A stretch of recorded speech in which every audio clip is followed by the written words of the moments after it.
الله سبحانه وتعالى نعمتونو کی یو نعمت دا دی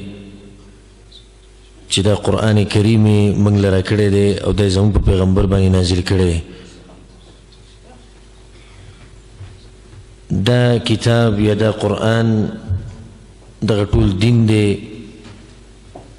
هم د دغې نه موږ خپل عقیده اخلو، د هغې نه خپل شریعت، د هغې نه اخلاق. او دا کتاب رب العالمین د هرې زمانې ور دپاره هدایت ګرځولی دی، که هغه انسانان دي او که هغه پیریان دي. په دې کتاب کې الله سبحانه وتعالی قصې بیان کړي دي د تیر شوي امتونو، یا قصې د رسول صلی الله علیه وسلم د وخت چې په هغې کې ډېر زیات حکمتونه دي. الله سبحانه وتعالی په قرآن کې قصې ولې ذکر کوي؟ د هغې ډېر حکمتونه دي. بعضو ته به پکې اشاره وکړو. یو حکمت دا دی چې الله سبحانه وتعالی اهل کتابو ته تحدي ورکوي، ځکه چې یهودو سره د دې تیر شوي امتونو دا قصې وي، د دې په باره کې هغوی ته پته وه، نو په دې باندې به هغوی ځان په دې مسلمانانو اوچت ګڼو چې ګوره موږ ته تیر شوي امتونو خبر معلوم دی او تاسو ته نه دی معلوم. الله سبحانه وتعالی په دې قرآن کې هم دا قصې بیان کړي د دې دپاره چې یهودو ته هم پته ولګي چې دا هغه خلک دي چې دوی سره آسماني دین دی. تلک من انباء الغیب نوحیها الیک ما كنت تعلمها انت ولا قومك من قبل هذا. دا نه پیغمبر صلی الله علیه وسلم ته معلومه وي او نه دی امت ته دا قصې معلومه وي. په دې قصو کې یو غټه فایده دا ده چې د کافرانو، د مشرکینو، د مجرمانو، د ګناهګارو دپاره چې هغوی د دې قصو نه عبرت واخلي او چې څه کوي د هغې نه واپس شي. دا غټ حکمت دی. بل غټ حکمت په دې کې دا دی چې د مسلمانانو دپاره پکې تسلي ده چې مسلمانانو باندې څه حالات هم راشي او څومره هم سخت راشي، نو فالعاقبة للتقوى، همیشه چې دی نو تقوادار خلک کامیاب دي. د تیر شوي امتونو قصې وګوره چې په هغو باندې قسمه قسم سختې تیرې شوي دي، او په آخره کې الله سبحانه وتعالی هم دغه کمزوري خلک، هم دغه مسلمانان مؤمنان دا کامیاب کړي. نو په دې قصو کې د مسلمانانو لپاره یو تسلي ده. په دې قصو کې یو حکمت دا دی چې الله سبحانه وتعالی خپل عدل موږ ته ښکاره کوي. الله سبحانه وتعالی د امتونه تباه کړي دي، نو بیا ورسره الله څه وایي؟ وما ظلمناهم ولكن ظلموا انفسهم. دا امتونه چې څومره هم تباه شوي دوی سره موږ ظلم نه دی کړی، ولکن ظلموا انفسهم، خپل ځان سره په خپل ظلم کړی. مطلب چې الله عادل باچا دی، الله د چا سره ظلم نه کوي. الله چې په چا باندې عذاب راولي هغه د عذاب حقداري. په دې قصو کې دې طرف ته هم اشاره ده چې مؤمنانو له پکار دی چې د خپل دین باندې مضبوط اوسي، که په هغو باندې هر قسمه سخته راځي. د هغې مبارک ډېر واقعات دي، ډېرې قصې الله را نقل کړي دي. یو واقع پکې د یونس علیه السلام ده، فاستجبنا له ونجيناه من الغم وكذلك ننجي المؤمنين. وكذلك ننجي المؤمنين، الله مؤمنان لمن دغه شان نجات ورکو، خو په دې شرط چې مؤمنان په دې دین باندې مضبوط پاتې شي. کله چې ته په حق باندې او په دین باندې مضبوط وي نو الله سبحانه وتعالی به ستا مرسته کوي. دا د رب العالمین د طرف نه لوز دی. په دې قرآن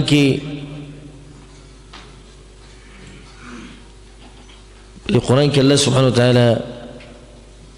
ډېر واقعات ذکر کړي دي.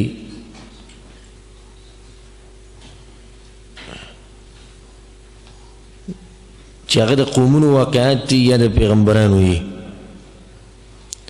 د پیغمبرانو په واقعاتو کې یا په قصو کې یوه قصه د زکریا علیه السلام ده. زکریا علیه السلام واقعه او قصه د عبرتونو نه ډکه ده. الله سبحانه وتعالی په قرآن کې وایي وزكريا ويحيى وعيسى وإلياس كل من الصالحين. دي ذكر الله سبحانه وتعالى ويجي زكريا يحيى عيسى إلياس عليهم السلام دا ټول نیکان خلقو. او زه دې ملګرو ته دا خبره ډېره کوم په درس کې په بیان کې چې رب العالمین د چا په باره کې تزکیه ورکړي چې دا سړی نیک انسان دی یا دا سړی ښه سړی دی نو دا به څومره اوچت انسان وي. موږ په دې دنیا کې ګرځو په تزکیو پسې چې د پلانې عالم زما صفتو کې یا د پلانې باچا ووایي چې دا ښه سړی دی یا د وزیر ووایي چې دا ښه سړی دی یا امیر ووایي دا ښه سړی دی نو بیا دې دومره خوشحاله وي چې په هغه ورځ وله خوب نه ورځي له خوشحالۍ نه. خو چې کله عرش والا رب ووایي رب العالمین ووایي چې نعم العبد چې دا زموږ ډېر ښه بنده و دا څومره اوچته تزکیه د رب العالمین د طرف نه. الله سبحانه وتعالی د زکریا علیه السلام مبارک وایي چې دا یو صالح بنده و یو نیک انسان و. د زکریا علیه السلام سیرت په تفصیل سره نه دی راغلی په قرآن کې بلکې بعض واقعاتو ته اشاره شوې ده او د سیرت په کتابونو کې هم د هغه سیرت په تفصیل سره نه میلاویږي. اوس یو څو واقعات دي چې دا مشهور دي او دغه یو څو واقعات د عبرت اخیستو دپاره کافي دي. زکریا علیه السلام د هغه نسب چې دی نو د سلیمان ابن داود علیهم السلام د هغوی سره میلاویږي او په آخره کې د یهوذا ابن یعقوب علیه السلام هغه سره نسب میلاوي. نو هغه پیغمبر دی انبیاء من بنی نبی من انبیاء بنی اسرائیل د پیغمبرو په بنی اسرائیل و پیغمبرانو کې او خپل محنت چې ونو هغه د چې ترکانو. ابو هريره رضی الله عنه حدیث دی او امام مسلم راوړی دی رسول صلی الله علیه وسلم وی کان زکریا علیه السلام نجارا او دا دلیل په دې باندې چې دا یو ډېر عاجز شخصیت و داسې انسان و چې خپل لاس به یې ځان له رزق ګټو هغه به یې خوړو او نیک انسان و. په داسې وخت کې الله سبحانه وتعالی زکریا علیه السلام را لېږلی و بني اسرائیلو ته چې په هغه وخت کې منکرات او فسق او فجور دا عام شوی و. نو زکریا علیه السلام په خپل قوم کې دعوت شروع کو د توحید طرف ته او د پیغمبرانو د تابعدارۍ طرف ته او دا خپل قوم یې یرو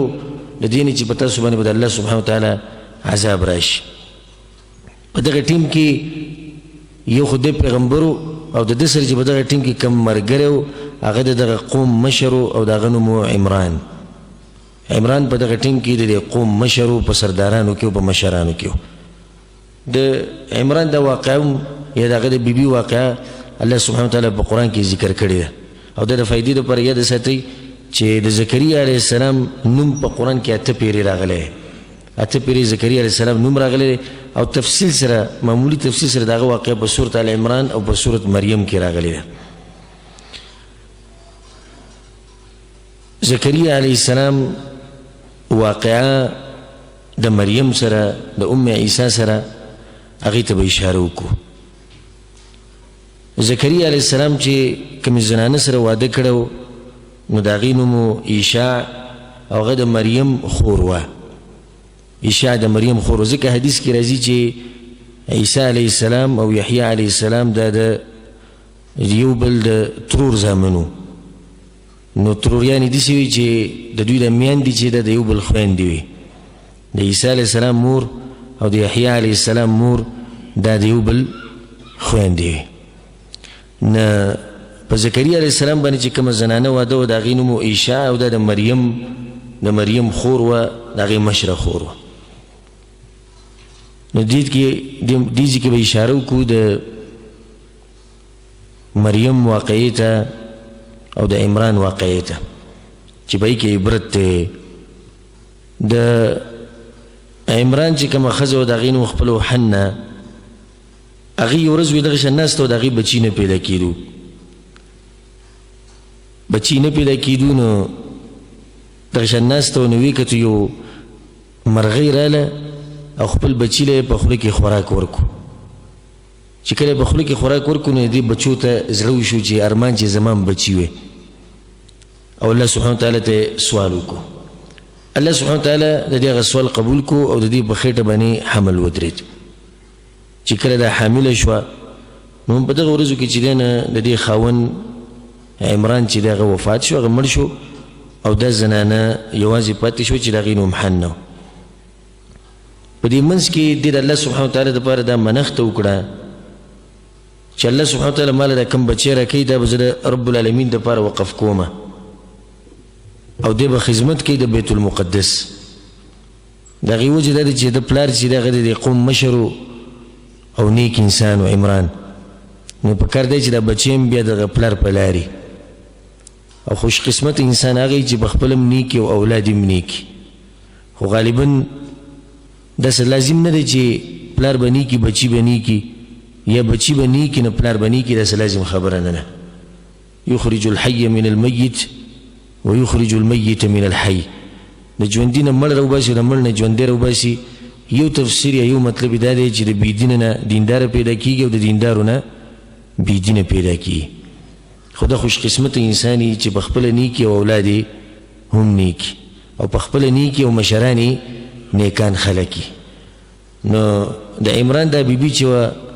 د دې دا ارمانو چې زه د خپل بچی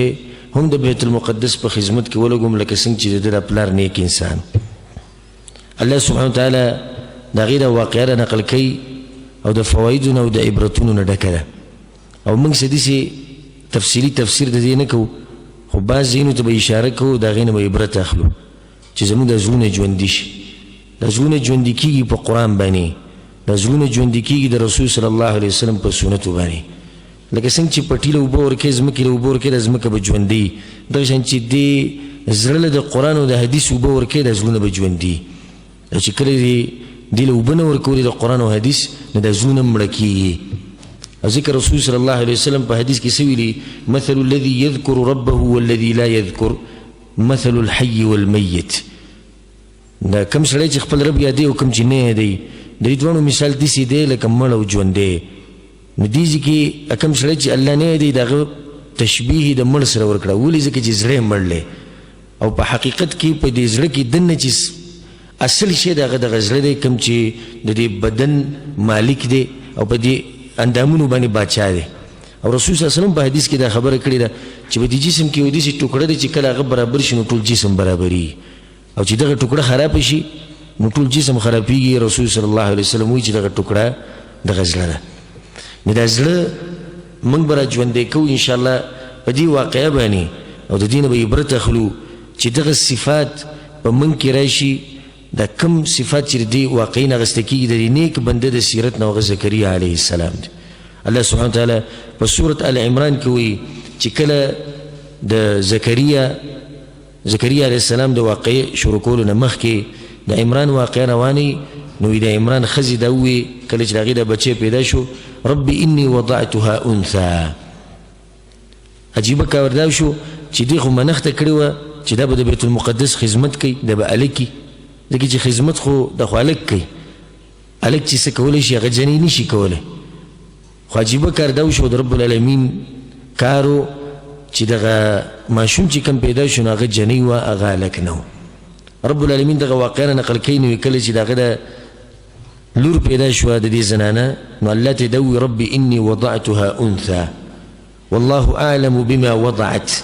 په منځ کې الله سبحانه وتعالی دا خبره کوي الله ته پته وه چې هغه ماشوم څه پیدا شوی و هغه هلک و که هغه جنۍ وه نو په دې ځای کې الله سبحانه وتعالی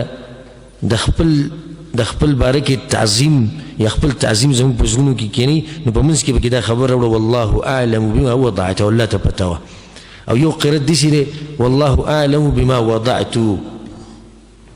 نو کله چې د جنۍ پیدا شوه د ماشومه نو دې مورې دا ووایي یا الله دا خو ماشومه ده او الله ته پته ده چې څه پیدا شوي وليس الذكر كالانثى او جنۍ د هلک په شان نه دي او هلک د جنۍ په شان نه وليس الذكر كالانثى دې ځای کې یو فایده به وکړو یا فایده به تاسو ته بیان کړو اشاره به وکړو هغې ته تفصیلا به یې نه بیانو دا بعض خلک وایي چې الاسلام دین المساوات د اسلام چې د دین مساوات دی یعنی ټول خلک یې برابر کړي حالانکه دا خبره د شریعت خلاف ده الاسلام دین العدل وليس المساوات اسلام د عدل دین دی د مساوات نه دی ګوره دا خبره ځان سره یاد ساتئ او که داسې ووایي چې اسلام دین د مساوات دی نو بیا په دې ځای کې په تا باندې اعتراض کېږي چې ولې الله وایي للذکر مثل حظ الانثیین مساوات خو دا نه شو دا خو مساوات نه دی د هلک دپاره دوه حصې شو د جنۍ دپاره یو حصه دې ته څوک مساوات وایي دا خو مساوات نه شو که دا فرق دی د الله سبحانه وتعالی د خلک یو شان کړي نه دي بلکې عدل یې کړی دی او که الله سبحانه وتعالی داسې ویلی وی چې د هلک دقه شان حصه ده لکه څنګه چې د جنۍ ده نو دا به عدل نه وی ولې ځکه چې هلک ډېرې ته محتاج دی هلک د جنۍ نه اوچت دی د هغه کارونه زیات دي د هغه په دې دنیا کې منډې ډېرې دي د هغه مسلې مسایل ډېر زیات دي نو دې خبرې ته صرف اشاره مو وکړه چې موږ د ډېرو خلکو نه دا خبره اورو اسلام دین د مساوات دی. اسلام دین د مساوات نه دی، اسلام دین د څه دی؟ د عدل دی او د انصاف دی چې څوک د څه حقدار دی هغه ته هغه رسولي. هل يستوي الأعمى والبصير أم هل تستوي الظلمات والنور؟ اوس ړوند دی او بنا دی، نه دا بنا او دا ړوند برابرول دا به ظلم نه؟ دې کې عدل پکار دی. الله سبحانه وتعالى عدل کړی دی. قل هل يستوي الذين يعلمون والذين لا يعلمون؟ که اسلام دین د مساوات شي نو بیا به يعلمون والذین لا يعلمون دا دواړه به یو شان. خو نه، د عدل تقاضا دا ده چې کوم چې يعلمون دي او کوم سره چې علم دی هغه اوچت دي د خلکو نه الذین لا يعلمون. دې داسې موږ اشاره وکړه. نو ځکه هغې دا وایي چې وليس الذکر کالانثى، وليس الذکر کالانثى، او سړی د زنانه په شان نه، هغه ډېر څه کولی شي. خو هلته دې منښته کړې وه او منښته چې کله وکړي چې دا څه چې زما سره دي دا به الله له ورکوم. مثال کې دې دا ووایي څه چې زما په خېټه دي دا به د چا دپاره وي؟ دا به د الله دپاره وي. نو چې داسې کله داسې الفاظ ووایي چې دا څه چې زما په خېټه د الله دپاره دي، بیا که هغه لږ پیدا کېږي او که جنۍ پیدا کېږي دا به د الله دپاره ورکوي. او په دې کې اشاره ده دې ته چې د رب العالمین د دین دپاره به قرباني ورکوي. د اسلام دا دین خور شوی د صحابه کرامو رضوان الله علیهم اجمعین د هغوی په قربانیانو دی. دا دین ولې موږ ته سپک ښکاري؟ ولې موږ سره قدر نشتی؟ ولې موږ سره د دې علم د مانځه د عبادتونو د دې موږ سره قدر اهتمام نشتی؟ ولې؟ ځکه چې دا دین موږ ته په میراث کې پاتې شوی، دا موږ ته تیار پاتې شوی په میراث کې. نو کوم شی چې چاته په میراث کې پاتې شي د هغه سره قدر نه وي. مثال داسې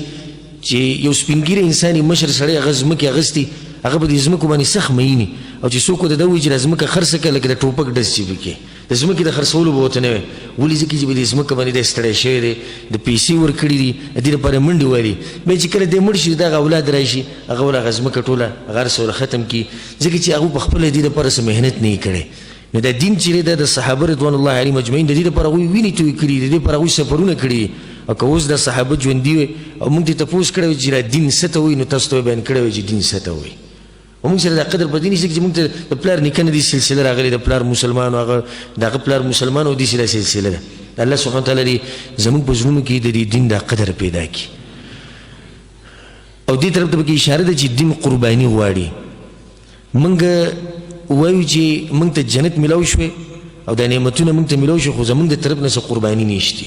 ځکه حدیث کې راځي رسول صلی الله علیه وسلم وایي چې سلعة الله غالیه، الله سره چې څه دي او څه چې خرڅېږي ګوره هغه ډېر زیات ګران دي. ولې ګران دي؟ ځکه چې د الله سره چې کومه سلعه ده او کوم سامان دی د خرڅولو لپاره هغه څه شی دی؟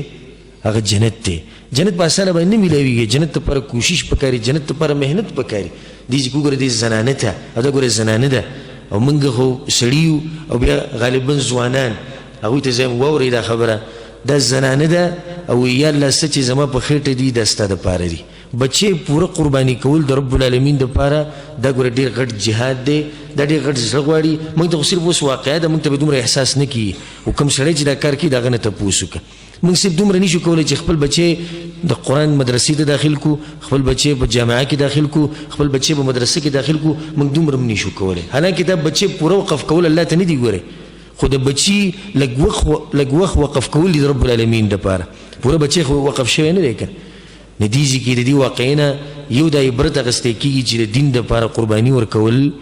دا پکار دي. خو دا قرباني هغه څوک ورکوي لکه څنګه چې موږ ووایو چې د چا په زړه کې د دین قدر وي. الله سبحانه وتعالی مخکې وایي چې وليس الذکر کالانثى واني سمیتها مریم. د خپل لور له نوم کېښودو مریم. او په دې کې یو فایده د ځان سره یاد ساتئ چې دې کې دا دلیل دی دپاره چې ماشوم په کومه ورځ پیدا شي نو په هغه ورځ ولم نوم ایښودی شي. اگر که په حدیث کې دا راځي چې رسول صلی الله علیه وسلم وایي چې په اومه ورځ به ول نوم ایږدي، خو په دې اوله ورځ ول نوم ایښودل دا هم جایز دي. او حدیث کې راځي رسول صلی الله علیه وسلم وایي ولد لي لیله ولد سمیته باسم ابي ابراهیم. دا نننۍ شپه وایي یا دا شپه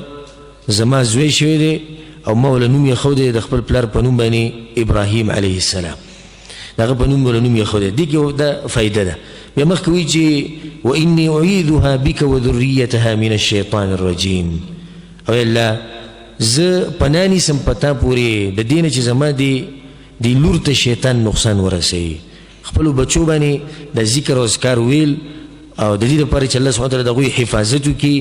د سنت طریقه ده. رسول صلی الله علیه وسلم به په حسن او حسین رضی الله عنهما په هغو باندې به د اذکار وی د دې لپاره چې د دوی حفاظت وشي. او ځکه حدیث کې راځي رسول صلی الله علیه وسلم وی ما من مولود الا وقد عصره الشیطان عصرة او عصرتين الا عیسی ابن مریم ومریم. کله چې ماشوم پیدا شي، هر ماشوم چې پیدا کیږي نه د شیطان دل لاس وړي سکونداري پې لګوي، د هغې د لاسه د ماشوم بیا په جړه کېږي. که تاسو لیدلی د ماشوم چې کله د مور د خېټې نه راوځي ناول کار څه کوي؟ د چغه وایي، د جاړي، د دې شیطان د لاسه. رسول صلی الله علیه وسلم وایي الا عیسی و مریم، عیسی علیه السلام د مریم زوی او د ده د مور مریم. نو ولې دا مریم الله د شیطان نه ساتلې وه او ولې د عیسی علیه السلام د دې نه ساتلی دی؟ ځکه چې هلته د عمران بیبي کومه چې د مریم مور وه هغې دوا کړې وه د خپلو بچو لپاره. او دې کې دا فایده ده، دا ځان سره یاد ساتي د خپل اولاد دپاره دعاګانې ډېرې کوئ. زموږ په معاشره کې دا مرض دی د پښتنو چې کومه خاص کر معاشره ده، دوی بچو ته خیرې ډېرې کوي، خاص کر زنانې چې دي د هغوی په خوله باندې دغه ټکې پروت، الله سبحانه الله دې تباه که، الله دې غرق که، الله دې ختم که، الله دې ستړی که، الله دې ملا ماته که. دا هغه الفاظ دي زموږ په خوله باندې 24 غنټې پراته دي. پکار دی چې انسان خپلو بچو ته دواګانې کوي. او حدیث کې راځي چې د پلار دوا، خاص کر د پلار دوا د بچي دپاره بالکل قبلي. د مور پلار دې دواګانو کې ډېر برکت پروت دي. دې چې مور دوا وکړه وي یا الله دا جنۍ او د دې اولاد هغه د شیطان نه په حفاظت کې ساتي، نو رب العالمین هغه دواړه په د شیطان نه په حفاظت کې وساتل. دا به کې یو فایده ده. دا غیر بعد الله سبحانه وتعالى فتقبلها ربها بقبول حسن وانبتها نباتا حسنا. الله سبحانه وتعالى دا جنۍ قبول کړه د دې عمران د بیبینا، اول قبول کړه فتقبلها ربها بقبول حسن ځکه چې باغی کې اخلاص و او رب العالمین هر هغه عمل قبلی چې هغه اخلاصي او باغی کې چې کمال لګي هغه پاکي. فتقبلها ربها بقبول حسن. سیرت کې دې راځي چې کله د جنۍ پیدا شوه نو دې په کپړه کې راواغسته او بیت المقدس ته لاړه. چې بیت المقدس ته کله ورسېده نو هلته د مشران ناسو، کوم چې دغه وخت د دوی د دین مشرانو هغوی ناسو. او په دې ټولو کې مشر چې دی نو هغه عمران و، کوم چې وفات شوی نو هغو به د دې عمران د بیبي او د دې لور به ډېر زیات قدر کوو ځکه چې دا زموږ دغه مشر بیبي ده او زموږ دغه مشر دغه لور ده. دې کې دا فایده ځان سره یاد ساتئ چې موږ له پکاره چې خپل دینی مشران چې کوم دي، کوم علما دي د دین سره تعلق ساتي، د هغوی احترام وکړو. نن سبا دا خبره د افسوس خبره او د جړا خبره ده چې مخامخ خبره هم دغه د موږ ته او وینو دغه چې د علماو هغه قدر او احترام نشتی لکه څنګه چې پکار دی. حالانکه رسول صلی الله علیه وسلم په حدیث کې وایي هغه سړی په موږ کې نه دی، زموږ د امت نه دی، کوم چې زموږ د علماو ادب نه کوي، کوم چې زموږ د علماو حق نه پیژني. دې دا جنۍ ویوړه د هغوی په مخ کې کېښوده او دا د عمران لور ده، ما د دې بیت المقدس د خدمت لپاره وقف کړې ده. اوس دا ماشومه ده، د ماشومه خو داسې نشي پرېښودی چې دا به په دغه ځای کې پرته او بس د اسمان نه به ورته رزق راولېږي. ماشومه ده، څه نه څه خیال خو دې کول غواړي که نه. نه دوی مشرانو په دې باندې بحث شروع کړو چې د دې کفالت به څوک کوي. او دا د هر یو دپاره د شرف خبره وه چې د خپل مشر د عمران د لور کفالت وکړي. نو یو وی زه به کوم، بل وی زه به کومه. نو په دې کې دوی په دې باندې اتفاق وکړو چې قرآندازي به کوو. قرآندازي به څنګه کوو؟ قلمونه به راوالو او دا قلمونه به دریاب ته غوځارو. په یو روایت کې دا راځي وی دوی دا وی دا به دریاب ته غوځارو او د چا قلم چې بره پاتې شو، بره راوختو، نو بس هغه سړی به د دې ماشومې یا د دې جنۍ کفالت کوي. او بعض روایتونو کې راځي چې دوی دا وایي چې د چا قلم لکه دریاب داسې په کته روان دی، د چا قلم چې د دریاب په عکس باندې روان شو نو دا سړی به کفالت کوي. کله چې هغوی قلمونه دریاب ته واچول نو د ټولو هغه قلمونه په کته دغه شان روان شو کوم طرف ته چې دریاب روان و، سوای قلم د زکریا علیه السلام چې هغه به کوم طرف روان شو، هغه بره روان شو، یا د هغه د قلم د اوبو د سر ته بره راوختو. نو بس هغه کفالت وکړو. او ځکه الله سبحانه وتعالی په قرآن کې وایي چې وکفلها زکریا، زکریا علیه السلام د هغې کفالت وکړو او د زکریا علیه السلام سره هغه ښه وه. ولې؟ ځکه چې زکریا علیه السلام کوم بیبي چې ده نو دا د دې ماشومې څه ده؟ د دې ماشومې ترور ده. اوس لږ ساعت مخکې چې موږ ګویا هغه څه د دغه روایت مطابق چې دا د تروریانو زامن دي عیسی علیه السلام او یحیی نو بیا دوی نه څه جوړېږي دی یو بل بیا ترور لور شوه د خورې شوه زکریا علیه السلام بیبي او د مریم خور شوه ځکه چې د مریم چې کوم زوی د عیسی او بیا د زکریا علیه السلام زوی د یحیی نو د دواړه د څه شو ترور زامن شو که نه نو د دواړه خویندې شوې او دا قول الجمهور دی اگر که بعض وایي چې دا د هغه د ترور لور ده خو صحیح خبره ده انشاءالله د دې دلیل په رڼا کې چې دا د یو بل خویندې وي نو دا زکریا علیه السلام دغه راواغسته د مریم او خپل ځان سره یې بوتل د کفالت لپاره او د هغه سره دا ښه وه ځکه چې د هغه بیبي د دې مشره خور ده نو د خور سره به د دې کفالت وشي او د خور سره به د دې تربیت وشي بالله سبحانه وتعالى دا واقع مخکې بیانین كلما دخل عليها زكريا المحراب وجد عندها رزقا کله چې هم زکریا علیه السلام محراب ته ورغی د هغې تپوس له او محراب مطلب دی عبادت خانې ته او دغه ځایونو ته چې به ورننوتو او په کوم ځای کې چې دا ناسته وه په کوم ځای کې د دې تربیت کېدو په کوم ځای کې به دا خپل وخت به یې تېرو وی هر کله چې به زکریا علیه السلام داخل شو دننه وجد عندها رزقا هلته به د هغې سره رزق پروت او مفسرین وی د هغې سره به میوې پرتې وي د جمې میوې به په اوړي کې پرتې وي او د اوړي میوې به د په جمې کې راتلي او د الله سبحانه وتعالی طاقت دی او دا کرامت دی د چا دا کرامت دی د مریم نو دې کې دا مسله ثابته شوه چې کرامات د اولیاء الله دا حق دی خو بغیر د افراط او د تفریط نه افراط او تفریط به نه کوو لکه اوس هم په ملکونو کې یا افراط کېږي او یا تفریط کېږي افراط صوفیانو کړی کوم چې قبوریان دي هغوی بس یو سړی یو مونځ په جومات کې وکړي د هغه کرامت راښکاره کېږي یو مونځ په جومات کې وکړه او ستا کرامت راښکاره کېږي او د هغې دپاره اعلانونه هم کوي او دا خبرې نشر کوي هم چې د پلاني ولی الله دا کرامت راښکاره شوی د پلاني دا راښکاره شوی موږ دا کرامت دې څه ګپ هم نه دی چې دا هر چا راښکاره کېږي کرامت خو د ولی الله راښکاره کېږي او دې درجې ته رسېده چې دا سړی ولی الله دی دا ډېر غټه تقوا غواړي د رب العالمین بندګي غواړي خو بیا چې د دې صوفیانو په هغه اولیاء الله پسې ورشي نو د ځمکې په دې مخ باندې یو ګنده انسان به ناستي بد حل باندې به یې دا ویښته او غاړې ته به میلونه پراته وي د کرامت راښکاره کېږي دا په اصل کې جادوګر دی او دجال دی او دروغجن دی بل طرف ته هغه خلک دي چې هغوی د دې کراماتو نه بلکل انکار کوي کرامات د سره شتي نه نو دا خلک خو په حقیقت کې د قرآن نه انکار کوي دا خلک خو په حقیقت کې د حدیثونو نه انکار کوي ځکه چې په قرآن کې الله د اولیاء الله کرامات ذکر کوي دا کرامت دی که نه کلما دخل علیها زکریا المحراب وجد عندها رزقا دا کرامت شو دغه بل کرامت چې دی چې کله ورته الله سبحانه وتعالی ووایي چې دا ونه وړقوه وهزي الیکي بجذع النخله ښه اوس دا ونه رقول د کجوري ونه څوک رقولی شي رقولی شي د کجوري ونه نشي رقولی دې ته الله وي ته یې ورقوه چې دې ور لاس وړو الله دې کجوري راولېږولې دې ته څه وایي دې ته کرامت وایي اصحاب کهف دا کرامت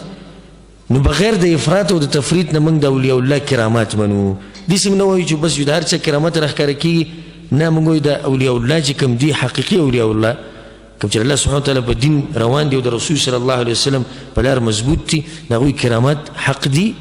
او ثابت دي نو دا کرامتو چې دې ته به دا میوه پرته وه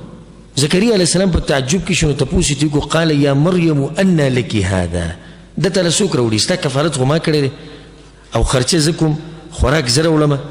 ستا تپوس زه کوم خو دا خوراک ته له څوک راوړي دا میوې ته له څوک راوړي خاص کر یو خو دا چې دا میوې ته له څوک راوړي دویمه دا چې دا میوې خو په دې موسم کې نه کېږي نه تا له د کوم ځای نه راځي دې ته دا تپوس وکړو هغې ورته قالت هو من عند الله دا له الله له طرف نه دي ان الله يرزق من يشاء بغیر حساب دا عقیده وه د هغې ماشومې د کومې کفالت چې زکریا علیه السلام کو او پلار یې نیک انسان نو لور یې څه وه هغه هم نیکه زنانه وه د هغې عقیده هم د توحید عقیده وه قالت هو من عند الله ان الله يرزق من يشاء بغیر حساب او زه تاسو ټولو وروڼو ته دا نصیحت کوم خاص کر د رزق دا مسله چې ده په دې کې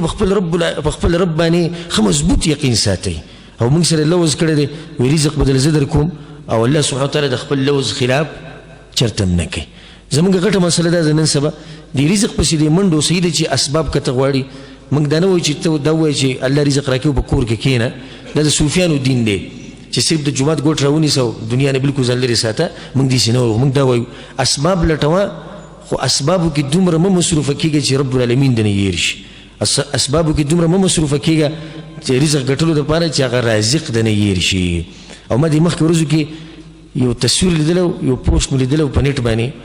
او ډېر په تعجب کې اچولی وم یو کس په ګاډۍ کې فروټ خرڅوي سبزي خرڅوي کېدای شي تاسو لیدلی ډېر مشهور شوی و بیا نو په دې مخکې د ګاډۍ باندې لیکلي دي وی زه به څنګه د غریبۍ نه یېرېږم وانا عبد الغني او زه د غني ذات بنده یم نو چې یو سړی د غني ذات بندی نه دی به څنګه د غریبۍ نه ویېرېږي چې رب العالمین زموږ رب دی هغه موږ سره واده کړي د زه د رزق در کوم او هغه حکیم ذات ته پوهېږي چې زموږ سره څه برابر دي او څه نه دي برابر څومره مال ښه دی څومره نه دی ښه بس موږ له اطمینان پکار دی چې څه زموږ په قسمت کې د هغه به انشاءالله موږ ته میلاویږي او چې څه نه دي هغه به نه میلاوي دې کې وګوره څنګه خبره وکړه ان الله یرزق من یشاء بغیر حساب چې کله دې دا خبره وکړه نو زکریا علیه السلام بوډا شوی و زکریا علیه السلام د عمر داسې درجې ته رسېدلی چې په هغه ځای کې څوک دا نشي ویلی چې اوس به بچي پیدا شي او عجیبه خبره دا ده چې د زکریا علیه السلام د مخکې نه بچي نه کېږي د زکریا علیه السلام د ځوانۍ د وخت نه بچي نه کېږي او د هغه د بیبي چې دی هم بچي نه کېږي نو هغه دې کله چې وکتو چې الله سبحانه وتعالی دې جنۍ له میوه ورکوي د جمي په اوړي کې او د اوړي هغه په جمي کې نو راشي زه به ورته هم دا خپله مسله ور وړاندې کړمه ما له به هم زوی راکړي یا بچی به راکړي نو ځکه الله سبحانه وتعالی په قرآن کې څه وایي هنالک دعا زکریا ربه په هغه ځای کې زکریا علیه السلام خپل رب ته دعا وکړه قال رب هب لي من لدنک ذریة طیبه الله ما له نیک اولاد راکړي او په دې ځای کې دا فایده ځان سره یاد ساتئ چې کله هم اولاد غواړئ نو نیک اولاد غواړئ عام اولاد مه غواړئ ځکه چې اکثر اوقات داسې کېږي چې اولاد د مور پلار دپاره د عذاب سبب جوړېږي لکه څنګه چې د خضر او د موسی علیهم السلام په واقعه کې دي پای کې هغه خضر راغی او هغه ماشوم یې ونیو فقتله هغه یې مړ کړو دا سټې ته جدا کړو موسی علیه السلام ورته وایي ظلم دې وکړو دې ماشوم څه ګناه کړی و نو خضر علیه السلام ورته څه جواب ورکړو وی دا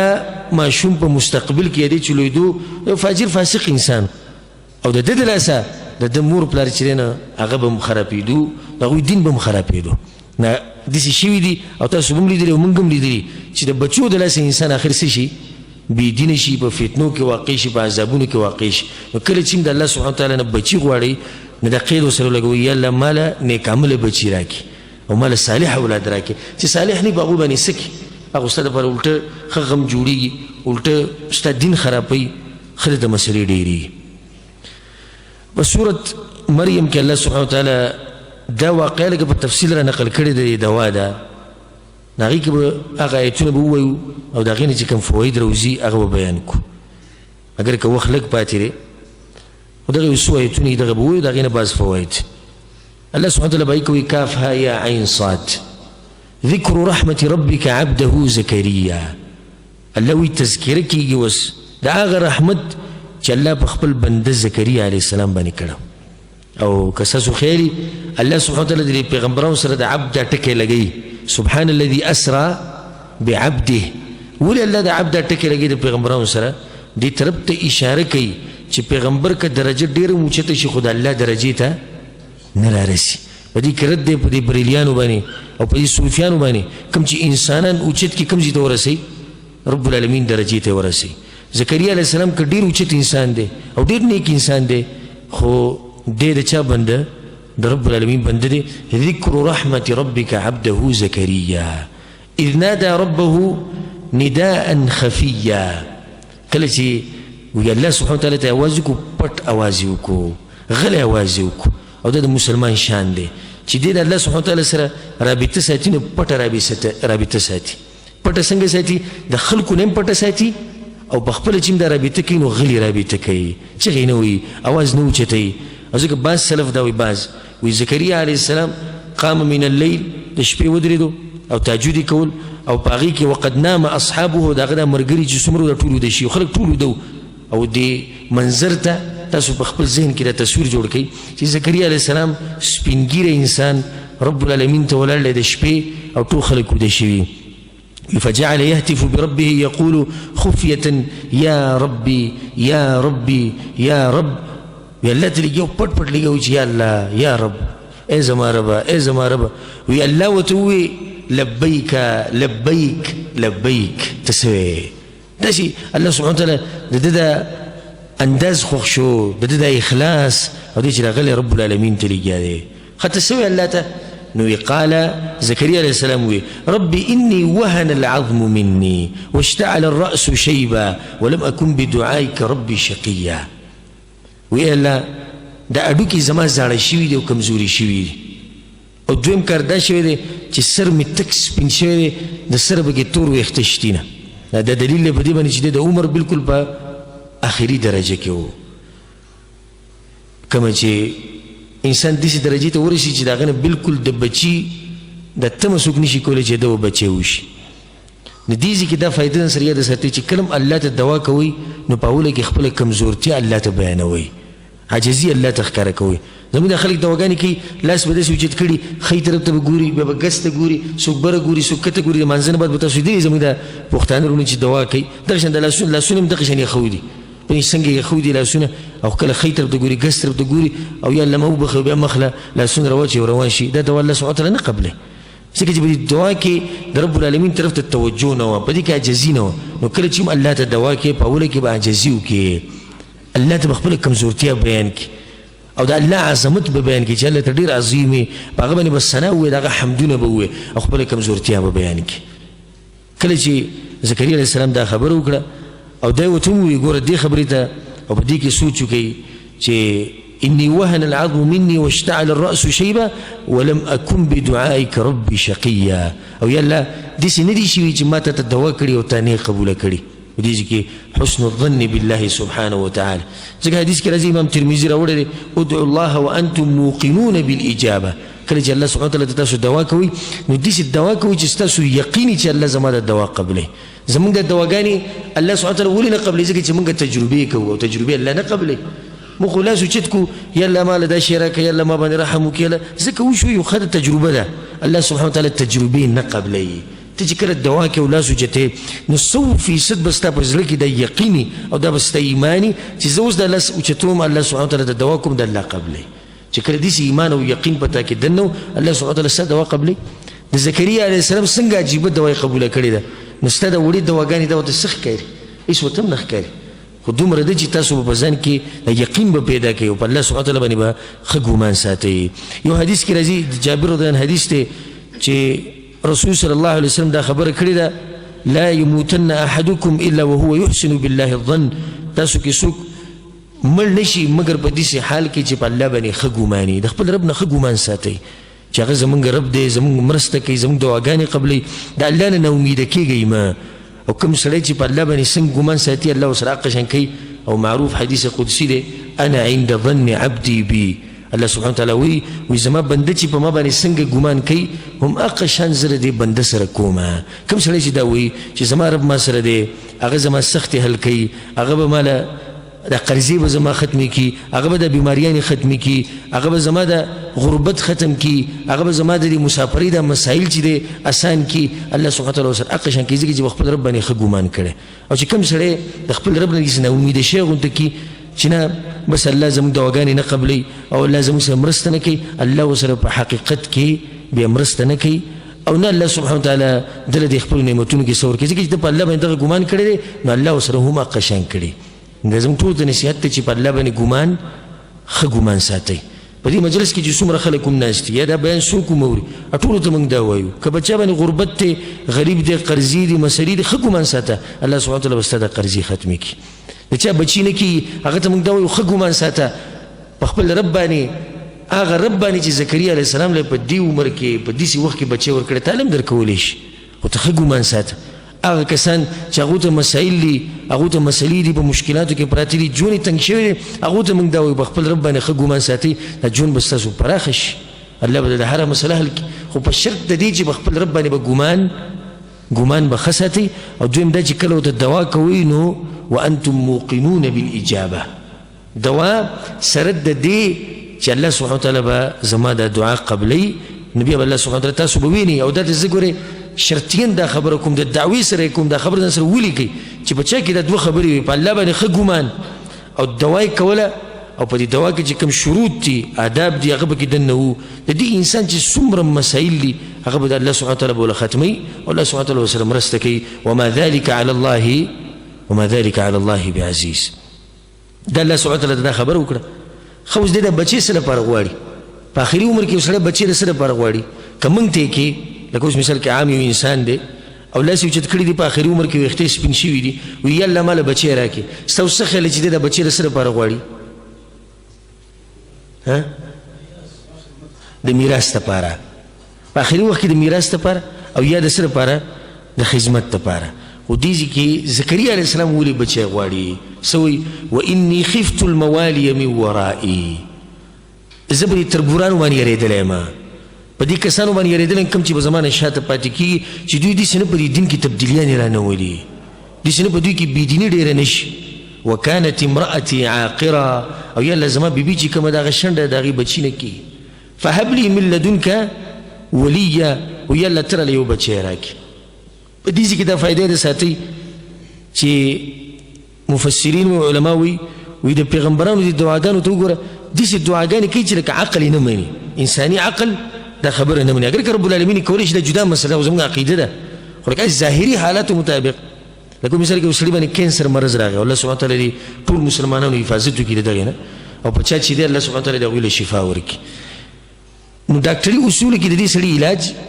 نه کېږي اگر که رب العالمین کولی شي خو ډاکټري اصولو مطابق د دغه سړي علاج نه کېږي چې کله د یو سړي ویښته سپین شي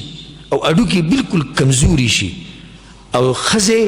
د مخکې نه بچي نه کېږي کله چې هغه ځوانه او بچي نه کېږي د هغې به اوس څه بچي وشي او دا سړی د الله نه بچی غواړي د عقل مطابق دی خو یو داسې شی غواړي چې هغه لکه نه کېدو ونه دی علما وایي د پیغمبرانو دې دعاګانو ته وګوره دوی هغه شی غواړي چې عقل یې نه مني د ده دې دعا ته وګوره زکریا علیه السلام او بیا دعا ته وګوره د سلیمان علیه السلام د الله نه څنګه بچایي غواړي چې دا د سره د چا سره یي نه داسې بچی الله ماله راکړي نورې داسې دعاګانې الله سبحانه وتعالی د دې پیغمبرانو را نقل کړي دا ټول دلیل دی په دې باندې چې د دې پیغمبرانو په خپل رب باندې ډېر مضبوط یقین و ځکه به یې داسې دواګانې کولې موږ الله ته د قرضو دپاره دوا نه کوو قرضه ختمول څه شی دی قرضه څه شی دی موږ الله ته چې د لاس نه وچتو چې الله زما قرضې ختمې کړي موږ د بیمارۍ دپاره الله ته سوال لګو چې الله بیماري ختمه کړي موږ د خپلې مسلې دپاره په دنیا پسې منډې وو په دنیا والا پسې منډې وو په مخلوقاتو پسې منډې وو په کفیل پسې منډې وو په ویزې والا پسې منډې وو په منیجر پسې منډې وو دغه ټولې زموږ منډې دي دا موږ په دماغو کې ایښودي کله چې موږ ته مسله راشي نو موږ څه چل کوو موږ نقاط ایښودي دي بالترتیب اول کار به دا کوو که موږ ته چې د مسله راله کفیل پسې به ځو که بیا چې د مسله راله نو هغه پلانې زه پېژنم په پلانې اداره کې واسطه ده که د ده کار ونه چلېدو نو بیا به دا چلو که د کار ونه چې بیا به دا که د کار ونه چلې بیا پیسې ورکو رشوت به ورکو او که دغه م ونه چلېدو هېڅ هم ونه شو په اخره کې به تجربه وکړو جومات ته به لاړ شو الله ته به دوا وکړو چې کله تجربه وکړي او دوا وکړي نو بیا به موږ پسې راشي یاره شیخ صاحب دواګانې زموږ نه قبلېږي چې دا ګوره ولې نو ستا دوا به څه قبلېږي ته خو تجربې کوې په دواګانو باندې تا خو په اوله کې چې تا ته مسله راغله نو ستا په زړه کې د خالق سوچ نه دی راغلی د مخلوق سوچ دی راغلی الله سبحانه وتعالی دغه مخلوق ته پرېښودی که نه کم سړي چې د خپل خالق سره رابطې د رب العالمین سره رابطې اول په اول دی د اسمان دروازه ټکوي چې کله ورته څه مسله راشي دې کې زکریا علیه السلام ضرورت دی بچي ته دروازې کومه وټکوله رب العالمین ته د اسمانونو دروازې وټکولې چې الله تعالی له بچی راکړه او دی ورته ووایي چې زما د بیبي خو د مخکې نه بچي نه کېږي وکانت امرأتي عاقره فهب لي من لدنک ولیا یرثني ویرث من آل یعقوب چې دی زما د میراث هم والي او د آل یعقوب د میراث هم والي او دې ځای کې د میراث نه مراد څه شی دی پیسې او ځمکې مراد دې ځای کې علم دی ځکه چې حدیث کې راځي رسول الله صلی الله علیه وسلم چې امام ترمذي حدیث راوړی نحن معشر الانبیاء لا نورث موږ پیغمبران چې دی نو په میراث کې مال پیسې دا نه پرېږدو بلکې موږ په میراث کې څه پرېږدو هغه موږ علم پرېږدو نو زکریا علیه السلام بچی غواړي د دین دپاره غواړي د دنیا دپاره نه غواړي او دا سوال یې ورسره وکړو واجعله ربي رضیا یا الله داسې بچی راله راکړي چې ته ترې راځي او څومره خوږه دوا ده چې الله ماله داسې بچی راکړي چې ته ترې راځي او دا مخلوق ترې راځي یعنی د مخلوقاتو په زړونو کې هم د هغه سره مینه واچوي چې دا خلک ترې راځي د دغه دعاګانې کولې رب العالمین ته الله سبحانه وتعالی وایي په سورة العمران کې فنادته الملائکه وهو قائم يصلي في المحراب. الله سبحانه وتعالی ملائکه راولېږل او دی په هغه ځای کې ولاړ په کوم ځای کې چې به مونځ کو او په کوم ځای کې چې به دواګانې کولې. دی په مانځه دی او په دواګانو کې دی او په عبادت کې مشغول دی. الله پسې ملائکه راولېږل. دی ملائکه ورته سوي ان الله يبشرك بيحيى. دی په عبادت کې ولاړ دی. الله اکبر. او ملائکه رالو او دې ته وی الله تعالی زیری درکوي په یحیی باندې. یحیی باندې زیری ورکو. یحیی ته یحیی په دې ویل کېږي وی چې لأن الله احیاه بالایمان. الله هغه ژوندی ساتلی په څه باندې؟ په ایمان باندې. ځکه یې نوم یحیی و. فنادته الملائکه وهو قائم يصلي في المحراب. او په دغه سورة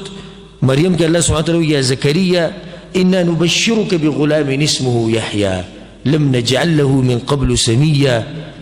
بچې ولم ورکو او به دې خاصیت ته ګوره چې داسې نوم الله وایي مخکې چې ته موږ چاله نه دی ورکړی. اولنی کس یحیی نوم پې ایښودی شوی هغه څوک دی؟ هغه د زکریا علیه السلام زوی یحیی. لم نجعل له من قبل سمیا. چې کله ورته دا وویلی شو نو دی الله ته وایي رب انا یکون لی غلام وكانت امرأتي عاقرة وقد بلغت من الكبر عتيا. یالله زما به څنګه بچی وشي؟ زنانه زما دغه حال دی، د بیبي زما دغه حال دی چې هغه شنډه د هغې بچي نه کي. وقد بلغت من الكبر عتيا. او زما دې عمر ته وګوره چې زه د عمر هغه آخري درجې ته رسېدلی یم چې په داسې عمر کې څوک د چا نه د امید نه ساتلی چې د بچي وشي. او سوال دلته دا دی چې زکریا علیه السلام یو خو دوا وکړه او بیا د الله نه دا تپوسونه کوي. نو دی د الله نه دا تپوس ولې کوي؟ دا تپوس دی په دې نه کوي چې یعنی دی د الله په قدرت کې شک کوي والعیاذ بالله. دا تپوس دی د تعجب په دا کوي چې یالله دا بچې به څنګه کېږي. یعنی مخکې موږ ته نور تفصیل وایي چې زموږ د ایمان ښه زیات شي. وإذ قال إبراهيم رب أرني كيف تحيي الموتى قال ولم تؤمن قال بلى ولكن ليطمئن قلبي. چې زړه مې ښه مطمئن شي او د ایمان مې ښه ډېر شي. ځکه چې ایمان زیاتېږي او کمیږي. نو چې زما د ایمان ښه ډېر شي او دینداره خلک ګرځي په دې پسې چې ایمانونه یې ډېر شي. نه ابراهیم علیه السلام ځکه الله ته دا وویل وایي ما ته یې وښایه چې د ایمان مې ډېر شي. دغه شان زکریا علیه السلام دا سوال د دې لپاره نه دی کړی چې د هغه شک په دې مسله کې. هغه دا وایي چې ایمان مې زیات شي. د الله سبحانه وتعالی د طرف نه چې کوم جواب او داسې جواب چې انسان یې واوري انسان په دې جسم باندې د ویښته ودرېږي و دا غونې پې ځیږ شي. الله ورته څه وایي قال كذلك قال ربك هو علي هين. کوم ملک چې راغلی په دې ملایکو کې هغه ورته ووایي دغه شان به کېږي. الله ویلي دی قال ربک ستا رب ویلي هو علی هین. دا کار خو ډېر وړوکی دی ماته. اگر که انساني سوچ کې دا کار څه دی دا ګران دی خو الله وایي ما ته څه دی ماته دا وړوکی کار دی. هو علی هین. الله اکبر. زه ته اوس دا غوږونه کولو کوي دې خبرې ته قال كذلك قال ربك هو علی هین. په الله باندې دا کار اسان دی چې دی بوډا سړي له او داسې زنانه له چې د هغې بچي د سره کېږي نه او عمر هم زیات شوی دی هغو له زوی ورکوي. نو ستا دا وړې وړې مسلې به په الله باندې اسانې نه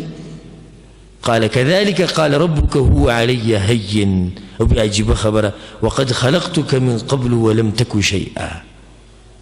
ته چې د خپل بچي په باره کې تپوس کوي چې دی به څنګه پیدا کېږي نو الله زکریا علیه السلام ته وایي چې زکریا ته چې ما پیدا کړی وي ته خو مخکې څه نه وي نو ته څنګه راغلی وې دنیا ته. هل أتى على الإنسان حين من الدهر لم يكن شيئا مذكورا. د سره چا یادوم دا اوس چې موږ څومره په دې مجلس کې ناست یو د پیدایش نه مخکې د دې نه مخکې چې موږ د مور خېټې ته راشو موږ چې د چا یاد کړي وو چې د څه تذکره وه. اوس چې کومو کسانو مثال کې ودونه کړي دي د بچو په دغه کې دي په تمه دي له په امید دي چې بچي به پیدا کېږي خو د هغوی څه تذکره نوم نشان د سره نشته. دا بچی به پیدا شي د ده به نوم کېښودی شي ورو ورو بیا د تذکره شروع شو. وقد خلقتك من قبل ولم تك شيئا. ته هېڅ هم نه وې ته ما د نیس نه پیدا کړی نوم دې نه و نشان دې نه و ما ته پیدا کړی نو ده هم پیدا کړو چې غټه خبره ده. او که تاسو خیال کړئ الله سبحانه وتعالی د زکریا علیه السلام واقعه راوړه زکریا او د یحیی او د هغې نه بعد واقعه د چا راوړه د مریم او د عیسی علیهم السلام. دې دواړو واقعه راوړه. دې دواړو دا واقعې ډېرې عجیبه دي. قال كذلك قال ربك هو علی هین. بلکې د دې نه غټه خبره بغیر د پلار نه الله ځکه د واقعې په دغه ذکر راوړه. وایي ای انسانانو په دې تعجب کې مه ځئ چې ما زکریا علیه السلام له څنګه چې دی زوی ورکړی دا پرېږدئ ما مریم له چې دی بغیر د خاوند نه زوی ورکړی. دا خو لا بیا هم سړی خو و که نه زکریا علیه السلام خو موجود و که زکریا شتي او د هغه بیبي هم شتي خو دې ځای کې خو دې طرف ته وګوره صرف چې دی زنانه د سړی د سره شتي نه الله وایي ما هغو له زوی ورکړو داسې کومه غټه خبره خو نه ده او دا واقعي الله پرله پسې راوړي دي یعنې یو بل پسې راوړي خو اول د زکریا علیه السلام واقع راوړه او بیا د دغه راوړه د عیسی علیه السلام ولې ځکه چې الله موږ ته دا طریقه ورو اساني ده الله را اساني اوس د زکریا علیه السلام دا واقع چې د انسان یعنې قبلولی شي مني نو که ډایرک الله سبحانه وتعالی د عیسی علیه السلام دا واقع بیان کړي نو عیسی علیه السلام کې بالکل داسې ده چې پلار پکې د سره شتي نه نو کیدای شي چې خلک ته انکار وکړي چې دا خو د منلو خبره نه ده نو الله سبحانه وتعالی په تدریج سره دا کار وکړو اول واقع د چا راوړه زکریا علیه السلام وګوره زما طاقت ته زکریا علیه السلام نه په دې عمر کې بچی ورکو نو ستا په زړه کې د الله تعظیم کېناستو د الله د قدرت سوچ شروع کړو نو بیا ته وایي انسانه لږ مخکې سوچ وکړه ما خو بغیر د پلار نه هم عیسی علیه السلام پیدا کړی داسې طاقتور ذات دی دومره عظیم رب دی زموږ دا او الله سبحانه وتعالی د قیامت په ورځ په جنت کې موږ ته د رب العالمین دیدن نصیب کړي زموږ په زړه کې دغه یو غټ ارمان دی او دغه امید دی د الله نه او دغه دعاګانې کوو چې یا الله موږ ته د قیامت په ورځ د خپل دیدن را نصیب کړي چې موږ صرف د خپل رب وینو هغه رب وینو چې بغیر د پلار نه عیسی علیه السلام پیدا کړی هغه رب وینو چې بغیر د مور پلار نه آدم علیه السلام پیدا کړی هغه رب وینو چې بوډاوالي کې زکریا علیه السلام نه بچی ورکړی هغه رب وینو چې یونس علیه السلام د مړي په خېټه کې ساتلی بیا راویستی هغه رب وینو یوسف علیه السلام سره په هغه باندې څومره سخت هغه رب العالمین سره ولاړو هغه سره مرسته کړې هغه رب وینو چې زموږ د پیغمبر صلی الله علیه وسلم سره دا مرسته کړې هغه رب وینو د په لکاو په کروڑاو او د بېشماره نعمتونه چې په موږ باندې راوري چې دا رب صرف یو نظر وینو د جنتیانو لپاره غټ نعمت دغه دی چې رب العالمین دیدن وکړي الله سبحانه وتعالی دغه دیدن موږ ته نصیب کړي او الله سبحانه وتعالی زموږ په دې زړونو کې د تعظیم او د الله سبحانه وتعالی د قدر دا ښه ډېر کړي کله چې دا خبره وکړه قال ربك هو علي هين وقد خلقتك من قبل ولم تك شيئا تخ مخکې څه نه وي نو اوس په ذهن کې دا راځي چې زکریا علیه السلام به خپله خبره مخکې پوره کړي یعنې نور به هم څه ووایي چې الله نو څنګه او عمر زما داسې یا بله څه خبره به وکړي چې الله ورته کله دا خبره وکړه وقد خلقتك من قبل ولم تك شيئا بس خبره بالکل بدله کړه قال رب اجعل لي آیه الذين بعد سوق خبره کولی شي وقد خلقتك من قبل ولم تك شيئا الذين بعد خبره شتي چې سړی وکړي خبره ختمه شو قال رب اجعل لي آیه الله یو نښه خو راته وښیه چې ما ته پته ولګي چې او بچی اوس زما د ښځې په خېټه شو الله ورته نښه وښوه قال آیتك الا تكلم الناس 3 ليال سويه په سورة مریم کې 3 ليال سويه او په سورة العمران کې څه 3 أيام او جمع په دې دوانو کې دې شي راځي چې 3 أيام 3 ليال مطلب 3 ورځې 3 شپې نو هلته د ورځو تذکره وشوه او دلته د شپو تذکره وشوه الله سبحانه وتعالی ورته دا ووایي چې نښه به دی چې ته به خبرې نشي کولی قال آیتک الا تکلم الناس ستا په ژبه باندې به خبرې نه کړي نو کله چې د زکریا علیه السلام د ښځې په خېټه باندې بچی راغی یحیی علیه السلام نو بس قدرتي او د الله د طرف نه د زکریا علیه السلام په ژبه باندې بیا خبرې نه راتلې نو هغه پوه شو چې زما د ښځې په خېټه باندې حمل راغی خو عجیبه خبره دا ده چې الله سبحانه وتعالی په سورة العمران کې قال آیتک الا تکلم 3 أيام الا رمزا واذكر ربك كثيرا خبرې به ته نشي کولی خپل رب یادوه دې ذکر علما دا فایده ذکر کوي چې ژبه د زکریا علیه السلام د هر څه نه بنده شو خو د الله د ذکر نه بنده نه شوه او د دلیل دی په دې باندې چې د الله سبحانه وتعالی د ذکر نه دا ژبه چرته هم نشي ودرېدی دا به همیشه په دې کې روانې ځکه چې دا ژبه کله ذکر پرېږدي نو دا وچېږي او چې وچه شي دا خرابېږي ځکه رسول صلی الله علیه وسلم هغه صحابي ته څه وایي همیشه خپله ژبه لمده ساته په څه باندې د الله په یادولو باندې لمده ساته